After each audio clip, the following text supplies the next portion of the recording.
I was the one who was at the golf course early. My parents would drop me off and they'd have to pick me up at dark because I didn't want to leave. And I'd be at home daydreaming of, hitting the final putt at the Masters to beat Tiger Woods. Like it was everything I'd ever wanted.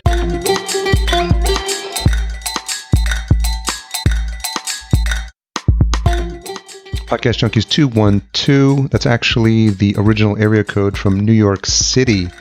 And I actually have a 212 area code as my mobile phone. I think I had the opportunity to get that probably 90s. And at the time, it was 917s from mobile numbers. And when I saw 212 available, I grabbed it. I still have it to this day. So my friends that get a call from me, no matter where I am in the country, see that New York City number. So I don't think I'll be letting go of that. It feels like a collector's item. So that was a random digression, but we are at 212. Last week was a great conversation, 211, with Mark Sullivan. He is the host of the Snowboard Project. So fascinating to hear what he did in terms of being a snowboarder, running a couple of snowboarding magazines, commentating at the Olympics, and then starting the podcast. And the way he started out and how many he had recorded to begin with, you've got to hear that episode if you haven't already, episode 211 with Mark Sullivan. He subsequently sent me a copy of a pamphlet he puts together. It is a work of art. I'm going to do a little video in Podcast Junkies on Facebook. If you aren't a member, please join because I'm going to show you exactly what he did. It was fantastic and a great way to stay engaged with his past guests. Once again, we are brought to you by the Scarlett 2i2 sound card by the wonderful folks at Focusrite. Shout out to Dan Hewley. Can't say enough good things about this sound card. Super clean preamps, which provide a clean boost to your sound. So I've used it both with the Samson Q2U microphone as well as the Shure SM7B, which is a bit gain hungry and definitely requires a clean sound card. So this is the new 3G, third generation sound card, and it's guaranteed to make your audio sound completely professional. This week, I'm so excited to be speaking to Colin Morgan, host of The Daily Grind. Colin was kind enough to have me as a guest on his podcast, and I'll have links for that in the show notes. But we just been communicating back and forth, and I felt that it was definitely time to have him on. I am so happy with how this turned out. You will not be disappointed. We started talking about the podcast and then we moved into monetization. He came up with this one question he asked his listeners, which totally blew my mind. And it's something I'm implementing at the end of this episode. So stay tuned to hear it, what the question was, and hear my version of it at the end of this episode. So many good takeaways. Again, if you are having a podcast and you want to build authority and you want to start having conversations with sponsors, this is the masterclass that you should be listening to. Bookmark or save, not delete on your podcast subscription and keep coming back to it. It's that good. I'm excited to share it with you. This episode is also brought to you by FullCast, our full service done for you podcast production agency. If you need help starting a show or have some consulting questions related to your existing show, feel free to set up a free chat with me at fullcast.co/chat15. That's chat15. Stay tuned to the end of the episode where I reveal this week's retention hashtag. But let's get grinding. So Colin Morgan, host of the Daily Grind podcast. Thank you for joining us on Podcast Junkies. Hey, Harry, thanks so much for having me, man. I appreciate it. So When you were getting the name for the show together, you've probably seen this already by now because I was looking on Pod. I use Pod News sometimes when I look up shows and stuff like that. I don't know if you've done the last count, but how many Daily Grind podcasts there are? Yeah, I think there was a bunch, but at the beginning I was kind of naive to the podcast space, so I didn't know. I'm like, oh, what a sick name! I didn't even come up with it, and then I had it, and yeah, there's a lot of Daily Grinds out there. So who gets credit? Oh, no. I'm taking the credit for it. No, but the name, my girlfriend, Michelle. Oh, cool. Michelle came up with the name. We were on the golf course one day. I'm like, I always wanted to start a podcast. And she's like, what about the Daily Grind? I'm like, sweet. I love it. So were you just a natural consumer of shows for a while before you felt like you wanted to dip your toe in the water? I wasn't. I was kind of very much a beginner. I got into, I think the first podcast was Entrepreneur on Fire. Yep. And I kind of listened to John a little bit, and then I reached out to him to be on his show, and he was gracious enough to have me as a guest. And then from that's what kind of sparked my my interest and education in it and wanting to dive in deeper. How far back was that? The summer of 2017 is when I got into podcasts. Okay. Yeah. And so did you play around with a couple of different formats, or how'd you land on, because you're doing the 5 a day, similar to what John is doing? Yeah, you know what? I at that point in my life, I'd kind of been dipping my toe in a whole bunch of different things.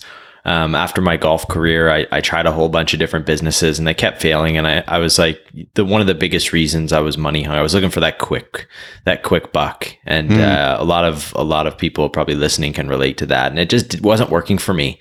And I figured, if I did podcasting 1 day a week, I'd heard of people, you do a few episodes and then they stop. And I'm like, I just really wanted to commit to something. So it was as much about, the daily grind. I'm like, okay, I really want to help people who drive into work 9 to 5, and that's Monday through Friday. So it just made sense. And I wanted to commit to something that was kind of hardcore. And so I did it that way. Was that you? Were you basically, speaking to a past version of yourself when you're like, totally. in terms of, yeah. Totally. Yeah. I've been struggling for so much. Like I'd started so many different businesses and I was working for people, and I knew from a young age I wanted to do something myself. Like I did not want to go into work. I did not want to hold a job. I wanted to be independent and have freedom because I saw other people doing it. Right. And I'm like, if they can do it, why can't I? So I kind of went in with that attitude, and luckily I was young, so I believed it. Yeah. What are some of your most memorable earlier jobs? Oh man. So I don't know if I was a professional golfer. So after my golf career, my dad owned restaurants growing up. So I kind of naturally got into that. So I served, I bartended, I managed a restaurant, I managed a golf course. I sold international real estate. I almost opened a car dealership, e-commerce site, and I started an online golf business. And that was all in the span of a few years. It certainly is. Did you pick any of that up from your parents? Just kind of this trying different things, or being, trying this idea of trying business for yourself? Yeah, my parents are both very entrepreneurial. I grew up in a very entrepreneurial family. My dad was a restaurant owner when I was growing up, and my mom owned clothing stores. And then even at that age, my brother's kind of an entrepreneur. My sister owns her own and runs her own business. So it kind of runs in our family. So for me, it was like, it's kind of just in me. When did you get the idea to start putting the format for the podcast together? Like, did you think about who you wanted to talk to? Did you have people in mind, or were you kind of just flying by the seat of your pants as you were getting started? You know what? I had an idea of like what I wanted the show to be. So as much as I was at the beginning stages, hopefully helping people, it was a lot, to be honest, it was more about me. I saw it as a way of like, I'm never going to be able to speak with, these types of people and like people like you, Harry. But if I reach out for an interview for some reason, everyone's open to it. And, I always say I got 20 guests on the show before I had the name. I recorded the episode. I recorded 20 episodes before I went live. And I just kind of fell into it, and just naively, I'm like, started reaching out to people over and over, and they're like, yes. And I just it kind of happened that way. And then I'm like, well, I might as well come up with the structure of the show. I'm like, how do I put this on iTunes? So I kind of did things. And I actually think that that's a good lesson. I think so many people oftentimes overplan. I think oftentimes you just take action from it. And if you take action, then you'll learn as you go. Yeah. How long were you pursuing the golfing career? I did it for 3 years. After I finished college, I played, I was trying to reach the PGA Tour as my ultimate goal, to become a professional athlete. I played on the mini tours, and then I kind of just I'd probably say like a year and a half in, I just lost my passion for it. It almost became, even though you're kind of working for yourself and you have to perform at high levels, very stressful, and you're playing for money, it became a job to me. Like it felt no different than driving into work and sitting in a stall. And like for me, going to practice, it just sucked. And then I was almost happy when tournaments were over. So it was kind of over time where I started to realize like I really need to do something different here. Interesting. And is there something about the it just wasn't lighting you up? Because if people see that, people who are amateur golfers, I think they would imagine, wow, I can't imagine a bigger dream than being able to like call that my profession and playing day in and day out. Is there some aspect of that people over glamorize? For sure. Well, I think when you hear professional golfer, first thing people think of is the PGA Tour. Yeah. And if you get to the PGA Tour, like it's all those things that everyone dreams of, right? Like it's all the glamour, it's fun. But a lot of the lower levels, like in sports, there's the highest levels, and then there's sort of like the mini tour circuits. And as much as those are fun, it's a grind. Like you're playing for, $10,000 purse prizes, and entry fees are $1,500, and you got to get to the tournament. Wow. You got to travel, and you have hotel fees, and you got to practice, and you got to make sure your clubs are up to date, or else you're going to be. Wow. So it's a very. I always said that to really do it properly, probably need about $60,000-$70,000 behind you a year just to ensure you can play every tournament you want to. And the thing is, if you don't play, then you're behind people, right? Like if you only play 10 tournaments a year and someone's playing 25, well, they're a lot more comfortable. It's like anything else. The more you do it, the better you get. So you really need that. It really takes golf is very, very expensive. And did you have the passion when you were younger? Like, is this something your father did and he got you into it? Big time. Yeah. Like that's all I ever dreamed of. I never thought I'd do anything else. Like that's where, when that sort of got taken away and I realized it wasn't, like I went through a really tough time because growing up, like I was the one who was at the golf course early. My parents would drop me off and they'd have to pick me up at dark because I didn't want to leave. And I'd be at home daydreaming of, hitting the final putt at the Masters to beat Tiger Woods. Like it was everything I'd ever wanted. I worked so hard at it. I sacrificed so much in high school. People would be off partying. That wasn't me. Like I was so dedicated to it. So yeah, it was tough when I realized that I needed that change. And was it just the, for lack of a better term, the daily grind of that aspect of it that was just wearing you down, or the realization that, to perform at the level where you wanted to be at would take either just for you to take your game to the next level or for you to change something about what you had been doing up until that point? Well, in all transparency, when I got to college, for up until that point, people were telling me that I could do it, and I had so much backing, and I went through a really difficult time in college, and probably a different podcast, but I went through heavy instances of abuse, and that took me out of that mental state. Like no longer was I dreaming of being I was just trying to get through the day, and it just took that completely out of me. And then over time, like, even though I still loved it, you do it too much and you don't deal with your problems. You just, it becomes not fun. Yeah. Yeah.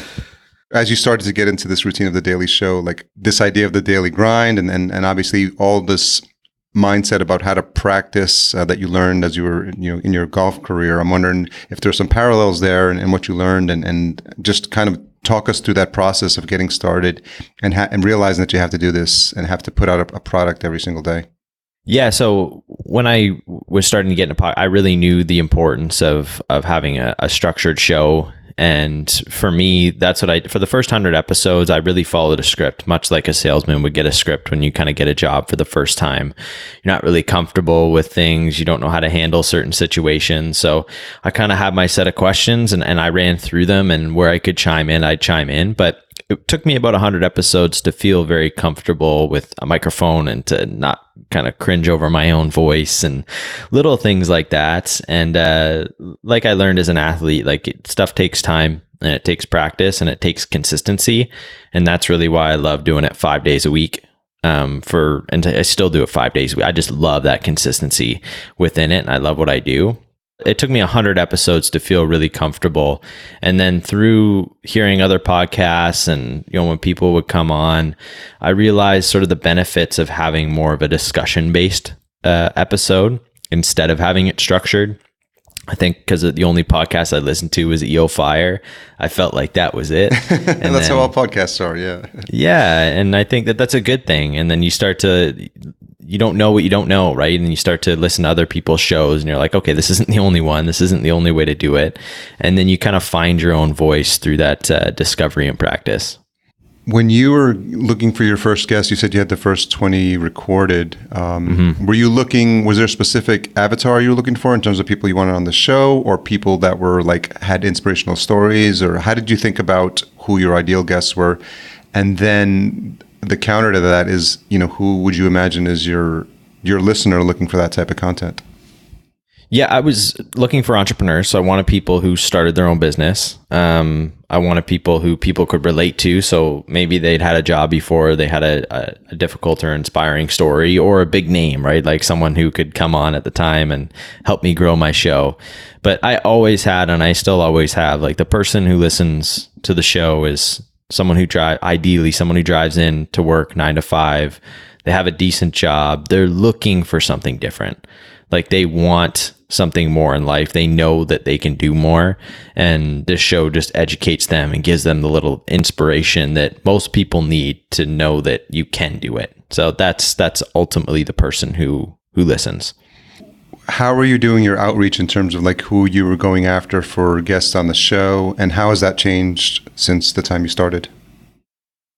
Yeah, at the beginning, so I found other shows that did something similar to what I did. And then I kind of looked at their guests and I reached out to them. I figured, they already do podcasts. They already know it. Let's reach out to them. And over time, I'd probably say about a year, just over a year in, I started to, not only did I have to do outreach because I'd spent a lot of time doing that. Now, all of a sudden, I had people reaching out to be on my show.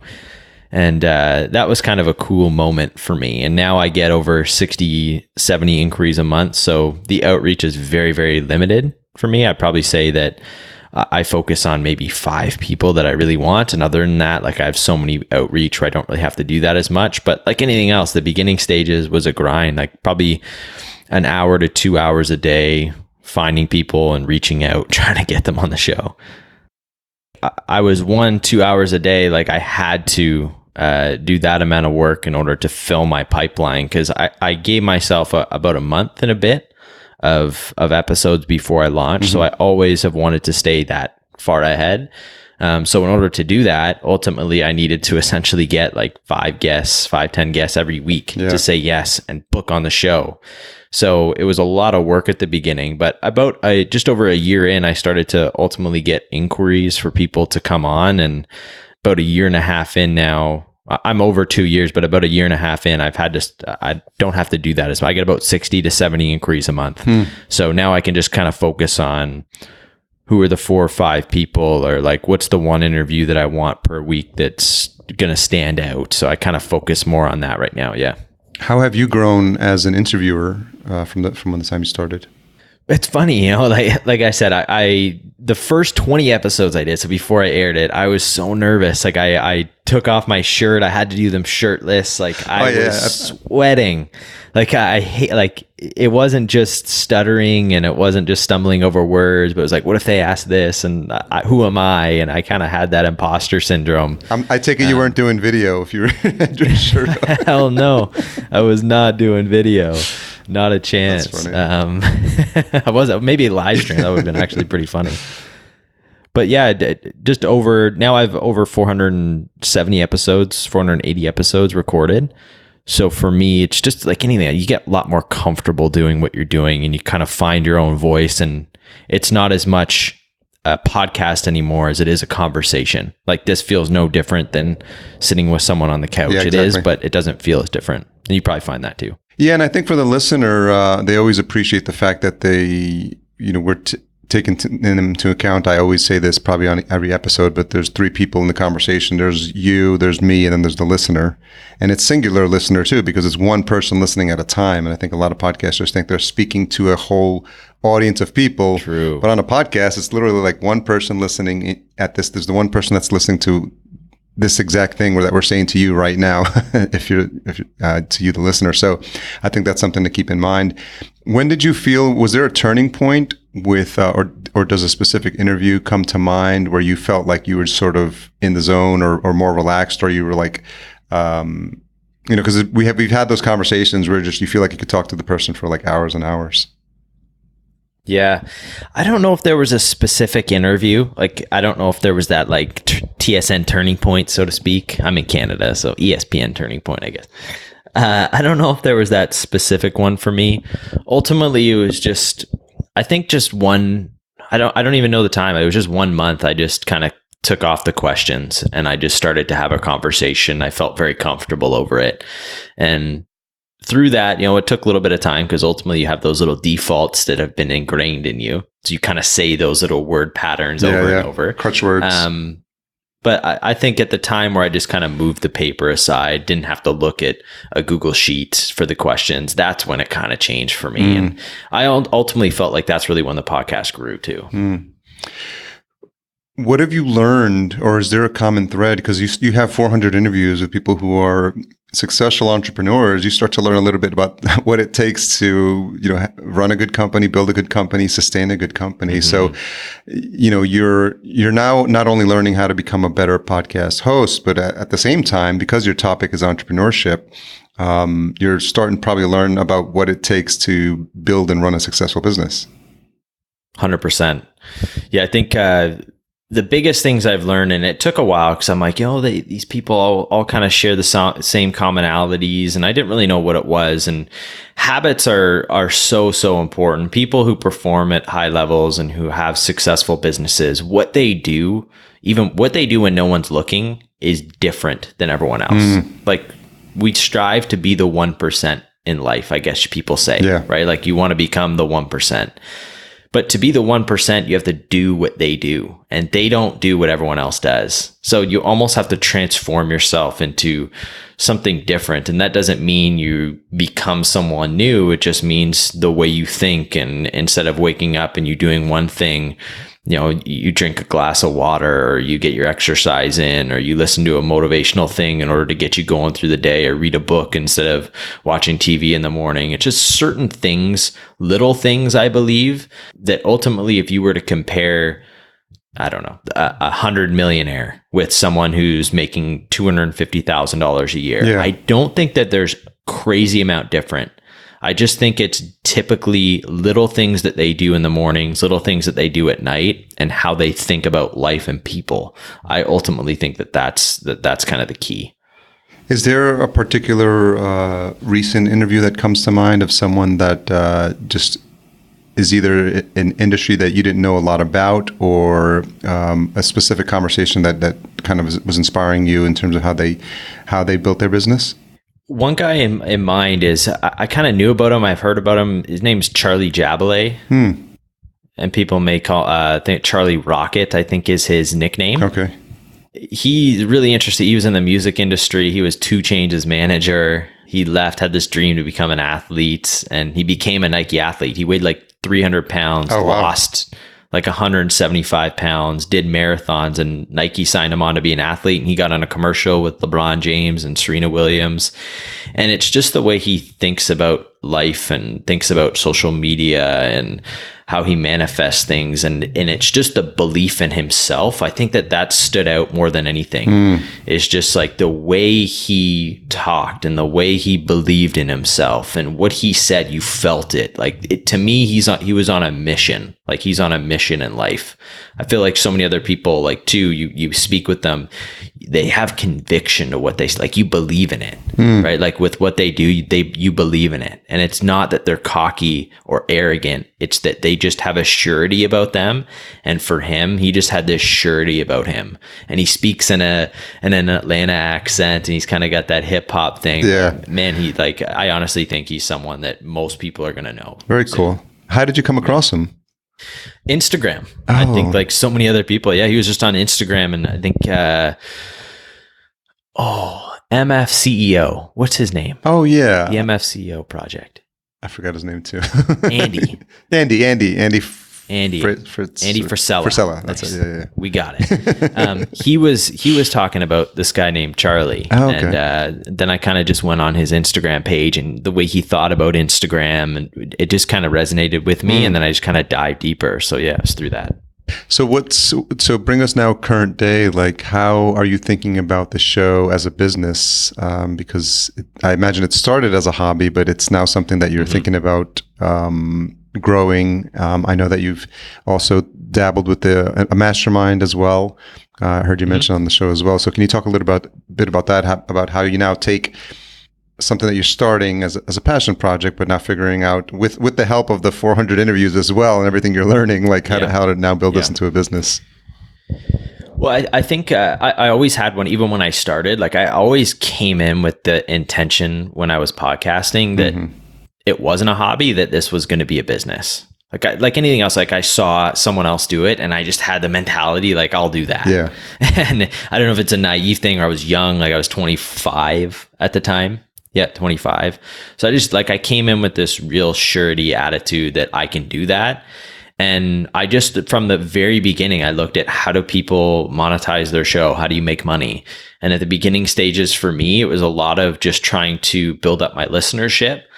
And then again, about a year, maybe if there's a turning point, it's a year. About a year in, instead of focusing on the next guest, I started focusing on the current guest. Talk a little bit about that. Yeah. So for the longest time, like I would look at my numbers and be like, okay, I started off with 100 listeners. Now I got 200, 300. I'm like, how do I get to 501? How do I get to 502? And in doing so, I felt like I wasn't speaking to the people who were actually listening to the show. And I started to, instead of focusing on how do I get new listeners, I said, okay, who is listening to me right now? That's so good. What are their struggles? I started offering 15-minute phone calls to get to know the audience. And then through that, I'm like, okay, what are they struggling with? How can I just help this person? And then through that, I created almost like little fans of the show. And then by doing that, they tell their friends and they tell their family. Ultimately, the show grew. And I found that that was sort of the secret for me, was not looking for the next guest. How do I service who's listening? Even if it's one person, how do I turn them into a fan? And how do I turn them into someone saying, Colin helped me, and now I'm going to help him, whether it's through a like or whether it's through a mention, whatever it is. That's what really turned for me at a year. And then I figured once you get to about 1,000 listeners on your show, I really think you have a massive opportunity to monetize through advertisers or through affiliate marketing. And so many companies, and from what you read online, tell you that, you know, you need 10,000 listeners before a company will take you seriously. And I was in business at the time, and I'm like, I paid for cold leads all day. Yeah. Like we were paying for, we spent a lot of money on Google advertising at the time. And I'm like, if I could get 1,000 people who listen to this person, offer my products, or like, this is going to convert at a way better rate. So I went in with the mentality to the companies of like, listen, I don't have 10,000 listeners, but why don't we run a small test? You can tell me what numbers you'd be looking to hit, and I'll do everything I can to hit those numbers. And once I hit those numbers, then we'd sign them in on a deal and we'd go forward. So I kind of looked at it from a business standpoint, as opposed to listening to everything that I was reading through blogs online. You also put out a book, the podcast revenue generator. Yes. Do you want to talk a little bit about the process and the journey for putting that together? Yeah, you know what? I went to Podcast Evolutions. It was like one of the top podcasting conferences. Podcast movement. Evolutions. Evolutions is their new one in LA, which is a little confusing because I'm not sure what the difference is between Evolutions and the regular one. And it's also 4 days. And supposedly it's for a more advanced track, but there's a couple of folks who are like scratching their head on that. Yeah. So I essentially went to that conference. People told me you need to be there. So I was like, all right, I'm going. So I showed up in Orlando, and I met a whole bunch of cool people. And I actually went through some, like, the people who presented, I learned a lot from. But the one thing I was noticing is, like, I met a lot of these podcasters, and I was always curious. I'm like, how many people do you get to listen to your show? Yeah. And some people would be like, I got 15,000 people an episode. And I was like, man, you must be like killing it. And he's like, well, I could do get by. I'm like, what do you mean get by? And they're like, oh, like $1,500 a month. I'm like, oh my gosh. I'm like, I would be able to, like, if I had 15,000, like I'd be at 20 grand a month in revenue through ads. So I started to realize that there was a problem within the space, and a lot of it came through EO Fire, because he wrote a post on what you should be charging advertisers. So people were following that, and companies were following that to a religion. So I kind of took my sales background, more of my entrepreneurial background, and on the plane ride home from that event, I wrote the book.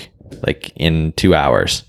Cool. I just wrote it, and it was just about my philosophy and what's worked for me. Cause at the time like I said, I'd had 1,000 or just over 1,000, and I was above these people with 15,000 listeners, and I gave scripts away. And it was ultimately to show podcasters how you can monetize, and you don't have to listen to what other people say. Cause in business, there's no rules. Yeah. Like the same company could be selling the same service for $100 or $10,000. Exactly. Right?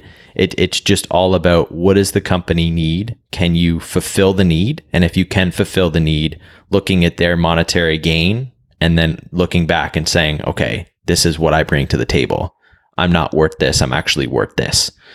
So it took me a while to put together like the book. Like I wrote it in that amount of time, but it took me a little bit to kind of put it together and learn how to publish it. But yeah, that was the process, and that was sort of the reason behind it. And you did send me an advanced copy of it, so thanks for that. The PDF. Yeah, so it was, I found it interesting, and I thought your story was interesting as well. And I'm glad we got to reconnect after you allowing me to be on your show. And I thought it's important to tell this story because I think too many podcasters, they struggle. So I'm wondering, maybe at the high level, what the bullet points are, what you're covering in the book, and where podcasters who traditionally think that they can't monetize a show, like what's wrong in that thinking process, and what did you find works for you? So there's sort of two stages to it. So one's for like beginner podcasters, and one is for sort of people who've been doing it for a while, and they kind of more have a fan base, and about anywhere between like 25 and 50 episodes in, I would say you're pretty much good. So most people, like I said, most people had the thought that you need 10,000 listeners. And that's where the discouragement would come in, because you get 200 people listening and they would be completely discouraged. Right. And oftentimes it's difficult to get over that little hump. Yeah. And even the way people thought about even themselves, like, oh, I shouldn't, this company, I don't know if I should, it doesn't fit what I'm doing. A lot of people have that question, right? Like, it doesn't fit what I'm doing. To me, I'm like, I don't have the knowledge. Like, maybe it's going to help you. Like, maybe I think it's not going to help you, but maybe this company is going to help you. I took my ego out of the equation, and I'm like, as long as the company's reputable, it kind of fits in with what my show is, I'll have them on. And you're going to find out very quickly if the listener likes it or not, and if it works for them. But I didn't do it being disingenuous. I just think that so many people, like, there are companies out there who are willing to spend a bunch of money, and they spend a bunch of money every single day. And the platform that you use with your podcast is way more effective than a Facebook or Google ad. And to have the confidence in that, and to reach out, get on a phone call, understand their need, fulfill it, and close it, just like a business. So many people were missing that skill. Mm-hmm. Like, how do I not only reach out, but what do I say? Yeah. What's the next process? And then what do I charge? Like, what do I do once I get them on the phone? Yeah. Because so many people have the fear of asking the question for money. Can you talk a little bit about the process, about how you? I'm a big systems guy, so I'm always like on Airtable or Google Sheets or all these different tools to help. Sometimes I over-engineer stuff, but did you have a process for how you were going to go about this? And how many companies did you go after? Because it's it is sales, right? You have to knock on 100 doors to get a couple of people to open 100%. Up, and then so it's definitely a game of numbers, and I think people forget that sometimes. Yeah, so there were sort of two sets of companies I'd look at. I'd look at ones that currently advertised on other shows. So if you look at that, those are kind of the hot leads. They understand what podcasting is. Yep. There's a lot of big companies out there like Wix who do on a lot of different shows. So I'm going to find that I'm going to have more success with that. And then I looked at what companies aren't advertising in podcasting, like who are spending a lot on traditional forms of media, mm-hmm. and or who's spending a lot on Facebook or Google ads. And I would reach out to those companies separately with a different message of ultimately getting them interested in podcasting. So like you said, like you just have to, through it, you're going to learn. I really realize if I reach out to about 20 companies, I will get probably about 5 responses, mm-hmm. a couple meetings, and I close about 1. Okay. So knowing that for me is like, I'm going to reach out to 20 a month, like 20 a month minimum. Yeah. Like, I'm going to make sure I continuously grow my pipeline, because as companies come in, you're also going to lose them. Yeah, so yeah. you want it to consistently build up. So you have to have that set time throughout the day where you are reaching out for revenue, purposes. And then there's a follow-up process, but you got to know your numbers, and it just starts at the beginning. Like, don't set a limit. Just be like, I'm going to do 10 a day for a month. And if you do 10 a day for a month, you got 300. And I promise you, you'll probably get some pretty good results doing that. And obviously, this is something that's very interesting, because it's something that I talk about with the clients, because we produce shows for clients, and there's a couple that are looking at sponsorship, and some of them are just getting started. And I have them position it as what's your platform, not your downloads. So like, people get too hung up. I mean, one of our clients, Samantha Peshek, she's a Olympic medalist on the gymnastics team, and she had 0 downloads to start, but she had a boot camp. She was teaching girls how to do the boot camp. She had her own business, and she already had sponsors. And so she went to them and said, "Hey, I'm going to launch this show. Do you want to sponsor it?" They came on board. They basically covered, our production costs. And, awesome after season 2, she hit 250,000 downloads. So, I mean, she had a following, obviously she's got a big Instagram following, 90,000, I think, but it just helps to think about, like, what's the value. They wanted to get in front of that audience, to your point. 100%. And so I'm wondering if you're thinking about, like, so this idea of platform, what I tell clients is not only like your downloads, but what's your social media, what's your email list, what are the visitors to your website, like all that combined together. And then when you tell a sponsor, I'm not only going to do an ad read, but I'm also going to mention you in my social. So when I promote the show, it's going to be this episode sponsored by. When I mention the newsletter, this episode sponsored by. And I think it's probably some of the stuff that you found as you were having these early conversations, is that, they have to be educated as well, like these companies, about the benefits. Yeah, so many people, you're so right. So many people just think are just thinking of the podcast, like the people who are going to hear it. But everyone that I post it on social, I add it to my list, inner circle group members, like I promote it to everyone. And I do it because, like I said, like when I asked that question at the beginning, what are the metrics that you are looking to hit? I now have that number in front of me. So I'm going to do, and you're going to do whatever you can to hit those numbers, because you want to keep them on as a sponsor. And if you continue to hit those numbers, they'll stick on. If they don't, then you realize, okay, that's not it. Let's move on. But I seriously think, I love what you're saying. It makes a whole bunch of sense. But my point is, get the numbers at the beginning. So it's interesting. So yeah, I love this deep dive on this topic, because this is really going to resonate with a lot of folks in the audience. When you ask them what they're looking for, are you asking them for what their expectations are in terms of widgets sold, or like listens to, like what they're looking for in terms of like listens or traffic? Like what's that metric of measurement that you're using for them when you're asking them that question? Both. So that's a great question. So most of them, it's like xyzwebsite.com/ your landing page. Yeah. So first of all, how many people, based on the amount of listeners I got, how many people are you wanting to hit that site? And then what's your goal on your end for sales? So when they give you those numbers, do they have any context? Because obviously, if you're a company and you're like, okay, if you're getting if you've got 1,000 listeners, I want 100 people visiting the site, and so you have to manage expectations on your end, right, for what you can 100%. What you can deliver. So talk about that. Each company's different, right? So they'll sell different things. So something that's obviously a big ticket priced item, you're going to be able to be like, okay, well, if you spend $1,000 with me here this week and you sell a product, you're making $2,500. So you just need to sell one, right? Whereas another company you're looking at saying, okay, he's spending $1,000 for me, says a $10 product, but it's monthly. Then you have to look at what's the lifetime value of that customer for you. Not just what's the first time purchase, but when people purchase for the first time, what's the lifetime value? They'll have those numbers. Yeah. Any company is going to know what a lifetime value of a client is. So you're going to get that right off the bat. And most likely it's going to be like, oh, this person will stick on for a year. So, well, I know off the bat, well, it's over $1,000. So ultimately you just need one person, like really, and 2 is a bonus. So if you get 2 every time, we do this thing, like this is good for you. We'll click on. Like if we were to hit those numbers for you, you'd be able to stick on for 6 months to a year, right? So I do that with the intention of closing them for future use. So not just, hey, will you come on for an episode? let's come on for an episode. But if this works, like, let's set up the deal where if we hit these numbers, this is going to be the deal afterwards. And apologies, we've got a vacuum now, obviously going on top of everything else that's happened on this call. So but it's interesting, Colin.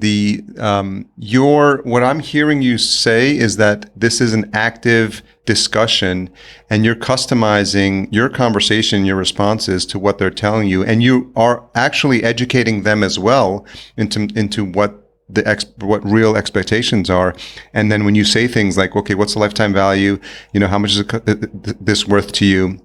You have to kind of like hold their hand in this process as well, especially for folks that are new to the podcast advertising space. 100%. Yeah, because some people will come back at you with like ridiculous numbers. They're like, I want 1,000 people. It's like, oh man, I'm going to tell you right now, you're not going to hit those numbers.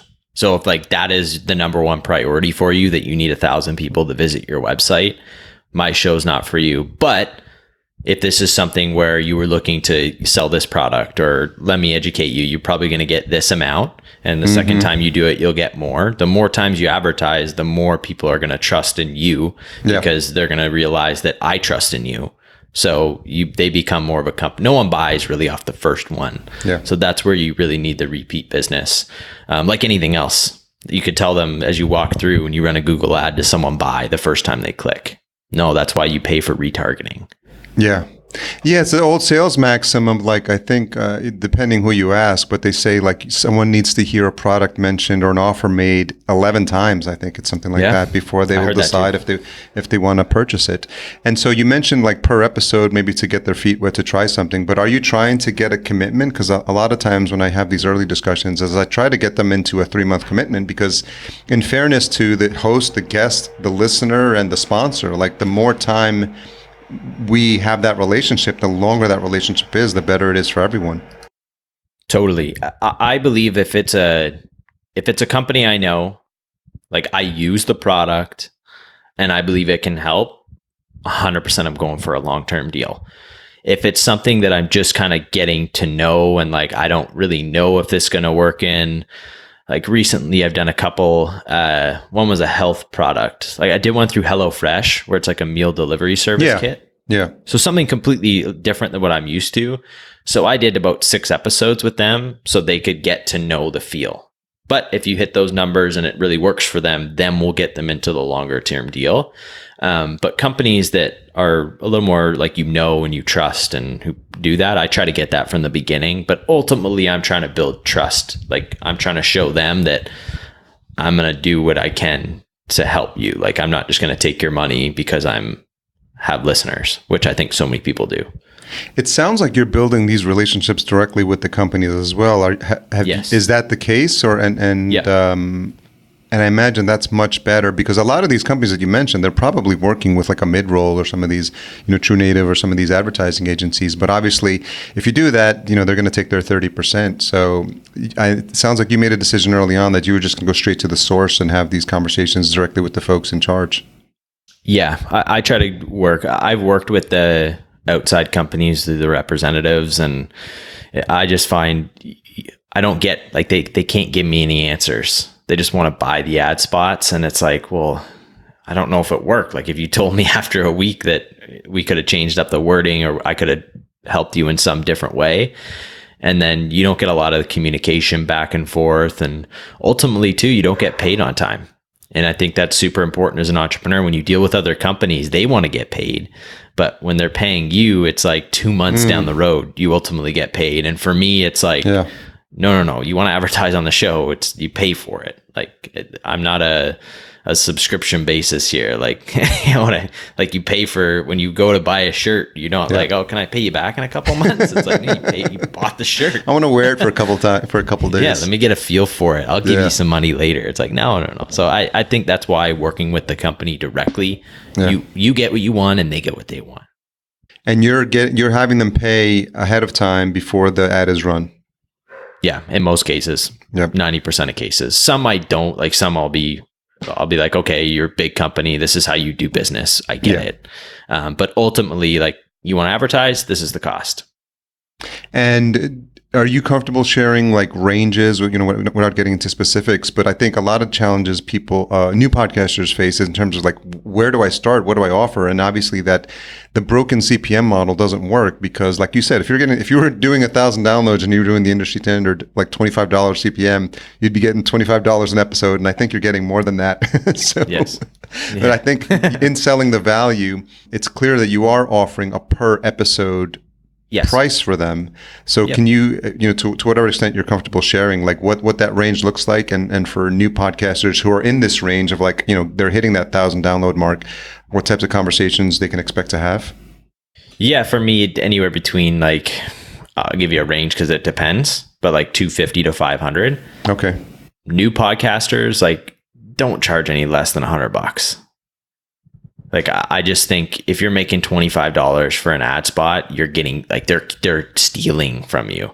Like, that's theft. Well, that's so important to hear. I mean, because I think that they're so desperate to make money with all these little, services that people are using. They just want to sometimes just break even, and I think they're thinking too small. So I love the fact that you're saying like, to just get at a minimum that $150 an episode as the baseline. But it's really refreshing for you to hear that, even that 250 to 500 window, because you're having sponsors pay that, they're seeing the value, and they're continuing to come back on your show and continuing to re-up with you because they're seeing that it works. Totally. And like I said, that's where you get the metrics, you get the need, you fulfill the need, and you're golden, right? Like any other business. And those numbers will continue to go up. And just be confident and look too, like I look at, like I said earlier, like what are they selling? They sell $1,000 product, or they selling a $5 product. Yeah. And that's going to tell you, are they just trying to get downloads to their app because they're trying to sell their company? Mm-hmm. And how much is that worth to them? So you got to really understand the company, because someone could easily come to you and be like, I want to offer you $50 an episode, and we're going to do it for a month, and you're going to make $500. How does that sound? And someone's going to be like, for new finally I made some money. Exactly. But they're like, wow, we just stole from them. Yeah. They pay on a Google ad and on a Facebook ad, they're paying anywhere from $3 to $15 for a cold lead. Yeah. So look at it that way. How much do you get to understand your audience's ability to respond to these ads and take action on them? Because by now you've been doing them long enough that you almost have an idea like what percentage of your audience is taking action. So you almost know, like, how, you're going after offerings, I'm sure, that resonate with the audience, but do you have a better feel now for like that percentage that's actually, participating in the ads and clicking through, or just kind of even purchasing as well? I'm not like really solid on that. I would love to know that more. I think that's where kind of as a podcaster, you'd love to get to know like all the metrics and what you do. But I make it very well known that my ads are at the very beginning of the show. So if you want to skip through them, like ultimately I'm doing this for the listener. And like, I want you to listen to the episode and get into it and listen to it. That's why I don't do any mid ads for myself. Mid-rolls, and that's me. Okay. It works for other people. But for me, I do it right at the beginning. So, I mean, if I just think of basic numbers, I'd probably like 30% are just skipping through that right at the beginning anyways. Yeah. And when you think about you're doing obviously all host-read ads, right? So that's, they're getting the value of that. And then do you provide any metrics when all is said and done on after the run of the campaign or whatever you've done committed to for that specific sponsor? Yeah, at about the 30-day mark, I'll do the downloads. I think that's really the only thing we have, like downloads for the episode. So at the 30-day mark, here's where we're at in terms of listenership, and then they'll provide back the results that they're getting. So a lot of this, I think, you covered in the book. Is it available now on Amazon, or how are you? It is. You can get it on Amazon, but you can get it through my website at the best price. I think I might have a pretty good deal on right now. What's been the feedback to folks who have read it? Because I know it resonates. It seems like this has always been a common thread, but I think podcasters forget, and there's always a new wave of new podcasters coming in. So, what's been the reception on the book so far? Yeah, you know what? The information, it's not like anything revolutionary, but I think when people read it, they're like, I need to step up my game, or like, I'm making this mistake, or like, I'm just following in the trap of listening to what other people do. And I think having the idea that, you don't have to charge certain rates, and you can do it. It's your business. This is your podcast. Work on the growth and work on yourself and understand your value. I think that's the biggest thing that they're taking away, is just realizing that there is another way. I can do it another way. And I can really make sure that this is monetarily working for me. What has got you excited about the show? I know that you, the future of the show, you did a sort of a year-end update, I think in mid-December. You did like a recap of like, okay, here's where we are. And this is, you even talked a little bit about the mastermind, how that was changing. I think it was paid and now you're doing free. So it seems like you're always reinventing yourself, and you're reinventing the show. So can you talk a little bit about what you learned over the past year, and what are some of the things you've got in motion for 2020? Yeah, like I said, I always have things moving. I'm never stuck on, I think the biggest thing, I always used to get stuck on ideas. I think people like fall in love with like all idea. Podcasters. Yeah, you just fall in love with it. So I've always had this, like every 50 episodes, I'm going to try something different. Like That's what's good. Not working and what is. And I had this mastermind group that people paid for, and I did it because I thought that if someone pays for it, they're going to participate in it.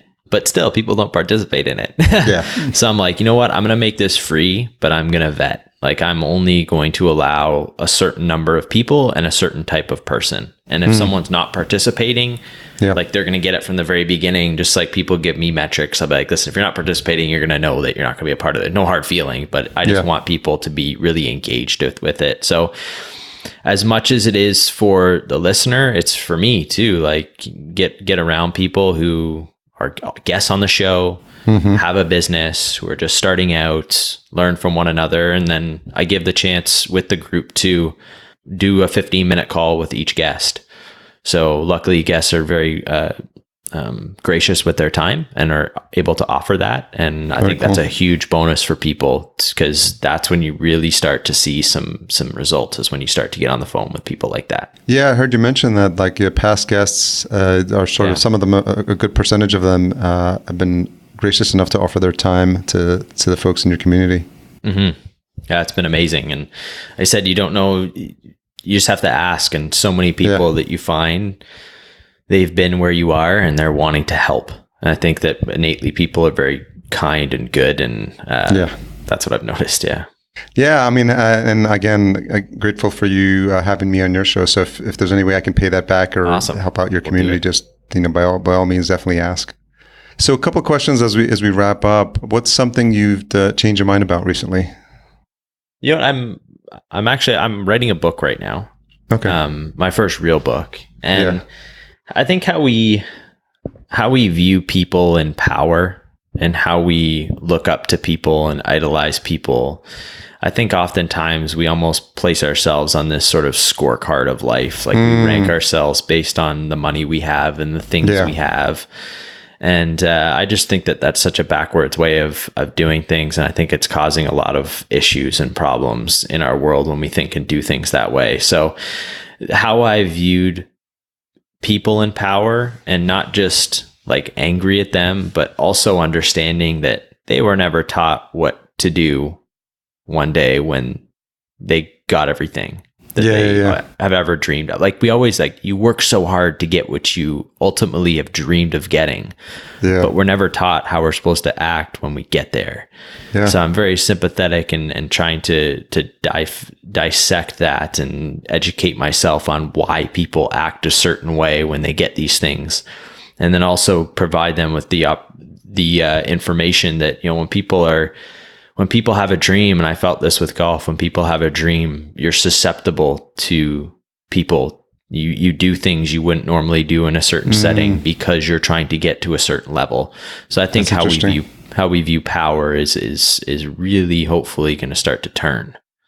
That's fascinating. It has hints of like imposter syndrome, because on the other side of that, people see those people and they're like, well, that's what we should be, because that's what the people who've gotten there act like. What was there a catalyst? Like, what was this, or has this been something that's slowly building up over time for you? This interestingness? Yeah, it was slowly building up over time as I started to share my story. And, you know, one thing I've always done is kind of journal on a very small scale. I used to do it heavily. Now I kind of do it more on a smaller scale, but I just love getting kind of thoughts on paper. And through that, you start to see why certain things happen. And there's major amounts of patterns that go on. Like it's crazy. And when you start to identify those things and really look and say, okay, here, just like you said, right? You idolize certain people, you view your boss, or you view other people in power, and it's almost like you feel powerless. And then to the people who you perceive are below you, you act the same way that they treat you. And it's like this cycle that goes on. But it's fascinating. For me, it's been a long process, probably about 5 years to kind of get to where I am, and I'm still learning. Like I'm in the very beginning stages. Yeah. And are you looking to like interview folks for the book, or people that have like are at that place and had a mind shift, or are you just kind of doing the research on your own? Yeah, not so much an interview based, kind of doing it on my own, but people I would be researching are more like people with PhDs and things like that who can get an idea in psychology. Oh yeah, makes sense. Yeah, but I'm not looking to be like an expert in the field. I feel like I have an opinion, and I feel like people would enjoy it. Yeah, you're just speaking from experience. At the end of the day, that's all we're all doing. Exactly. Yeah. What's the most misunderstood thing about you? Oh, interesting. What is the one? I might have to ask people that question. I think a lot of people think that I have a very laid back attitude.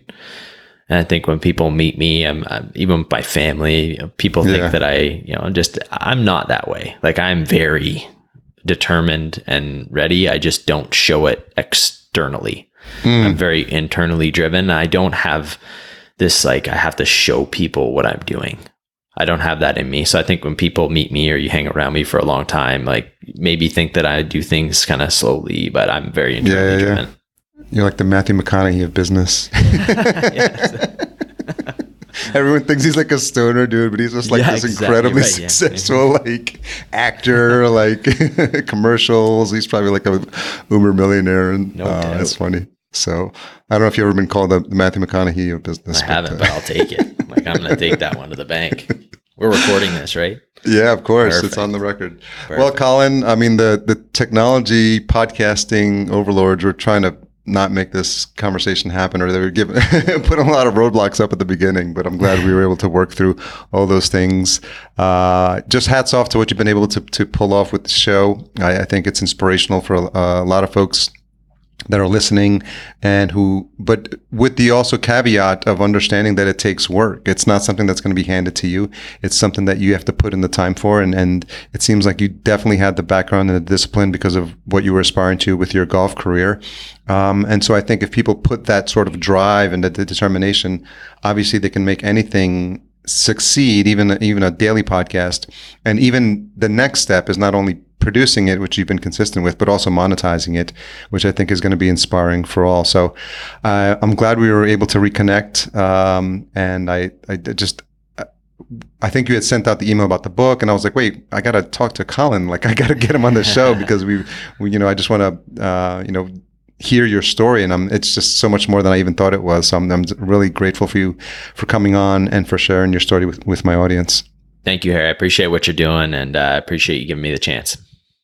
Where's the best place for folks to listen to the show and to track you down and connect with you?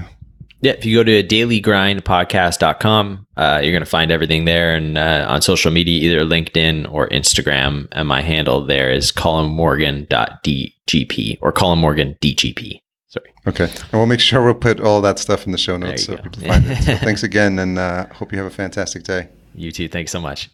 Wow, that was an amazing conversation with Colin Morgan. Just going back and replaying it, so much information in there, more than I even thought was going to happen when we chatted, because I was already a fan of his show, and I'd been on his, like I mentioned. It's essentially a masterclass in how to successfully monetize a show with an audience that people is smaller than most people would think is necessary. It's really interesting because, he talks about this idea of having only 1,000 subscribers in order to monetize the show. And the other thing that I thought was really interesting is when he asked the question, who is listening to me right now? That was fascinating. And actually, I'm going to borrow that idea here, as we wrap up, I want to know that too. Like, who is listening to this podcast? If you've made it this far, you are either enthralled with Colin and you can't take enough of his information, or you're a super fan, or you're new. I think it's a combination, but I'm asking now, like, who are you that's listening? I'd love to hear from you, Harry at Podcast Junkies, why you listen, what value you get out of the show. I don't think I do this enough. And it's important for me, so I'm asking for some connection with you as the listener, and I would appreciate that. We obviously have the Podcast Junkies group on Facebook, but I mean, even just a conversation with you directly would go a long way for me to just figure out and find out more about more than I know already about the folks who are listening. So I appreciate you taking the time to do that. I promised I'd read out another interview courtesy of Podchaser. This one is from past guest Andy Wang. I had the pleasure of being a guest on episode 174, and I'm honored to be among such company. It was a great experience. Why, you ask? Well, Harry is a great interviewer who strikes that balance between preparation and flexible, genuine curiosity. There have been a number of occasions when I've listened to Harry's interviews in order to research a guest coming onto my show. Harry does great work. That's so nice to hear. And Andy's continued to be a friend even after his appearance on this show. And I'm really a fan of what he's doing with his podcast. So if you haven't heard that one, episode 174, thank you again, Andy Wang. And if you want to hear your interview read, then head on over to podchaser.com. That's the best place to put an interview in my opinion. I'm really loving what the gang at Podchaser is doing. I can't rave enough about them. And they've just received actually another round of funding, so expect some even better improvements and enhancements to the site. Intro and outro music composed by Cedar and Soil. Podcast production and marketing by FullCast.co. Special thanks to our sponsor, Focusrite, and the amazing 3G line of the Scarlett 2i2 sound cards. Tune in next week for my conversation with Chavi Sakdev. She is a podcaster out of India, and she's actually the number 2 podcaster ever. And technically the only podcaster, the first podcaster in India who's still living in India. So it was a fascinating string of events that led us to connect.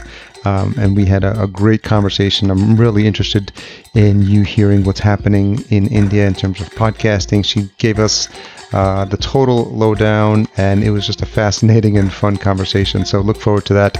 That's going to be next week's episode. Thanks for making it this far for this week's retention hashtag. It's going to be hashtag Colin Daily in honor of the Daily Grind. Colin is not active on Twitter, so you can just tag podcast_junkies, hashtag Daily Colin. Thanks for everything you do to support the show. I truly love and appreciate you all. Tell a friend. Tell your relatives. Have a fantastic day.